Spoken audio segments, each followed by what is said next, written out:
अधिकार किसी शिक्षा विभाग के पदाधिकारी को है ही नहीं। ये अपने जुडिक्शन से बाहर जाकर काम कर रहे हैं। वेतन काटना एक दंड की श्रेणी में आता है और दंड देने से पहले किसी भी कर्मचारी के विरुद्ध आपको डिपार्टमेंटल प्रोसीडिंग चलानी पड़ेगी, ये नियम यही कहता है। और हमारा नियोक्ता जो स्थानीय निकाय शिक्षक हैं, इसके नियोक्ता स्थानीय नियोजन इकाई है, न कि शिक्षा विभाग है। तो डिपार्टमेंटल प्रोसीडिंग चलाना नियोजन इकाई का काम है।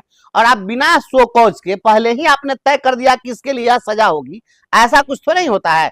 यह जो कुछ भी है यह तालिबानी फरमान है और ये किम जोंग की हुकूमत नहीं है यहाँ पर कि आप जो कह दीजिएगा वही होगा। वेतन काटने से किसी का वेतन नहीं कटेगा।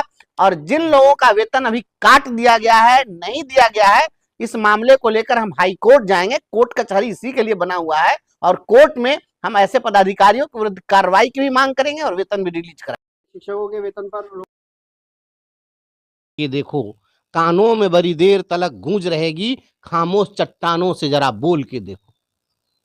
के पाठक जी के बर्खास्त कर देने से और उनके आदेश दे देने से हम डर जाएंगे और शिक्षकों की आवाज बंद हो जाएगी, ऐसा नहीं होगा। बर्खास्तगी के लिए अनुशंसा की गई है, नियोजन इकाई देखेगी। नियोजन इकाई पर हो सकता है प्रेशर बना के हमको डिसमिस कराया भी जाए, लेकिन शिक्षकों की आवाज को हम दबने नहीं देंगे। शिक्षकों को गुलाम बनाने की जो साजिश है, इस साजिश के खिलाफ हम आवाज बुलंद करते रहेंगे। यह लड़ाई संविधान को बचाने की लड़ाई है, लोकतंत्र को बचाने की लड़ाई है। हम इस लड़ाई को लड़ते रहेंगे।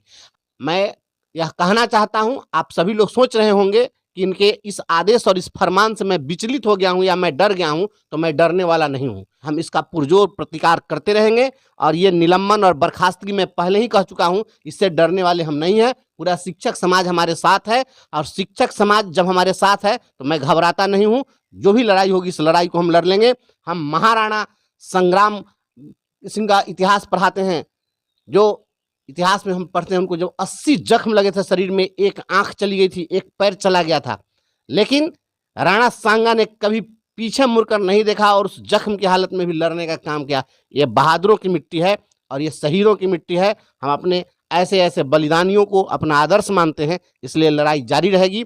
शिक्षक को गुलाम बनाने की साजिश है और आवाज को दबाने के, लोकतंत्र में आवाज अगर आप दबाने की कोशिश करेंगे तो आप अधिनायक नहीं हैं। इस हिटलरशाही और इस तानाशाही के खिलाफ पुरजोर अभियान जारी रहेगा। हम लड़ते रहेंगे, किसी भी साथी को घबराने की जरूरत नहीं है। आप सभी लोग इसी तरह से एकता बनाए रखिए। हम लड़ेंगे, जीतेंगे, संविधान जीतेगा, आतंक फैलाने वाले लोग हारेंगे। निश्चित रूप से आपकी विजय होगी, शिक्षकों के सम्मान की जीत होगी और शिक्षकों के सम्मान के लिए अपनी जान की कुर्बानी अगर देनी पड़ेगी, मैं अपने आप को सौभाग्यशाली समझता हूं। घबराने की जरूरत नहीं। मैं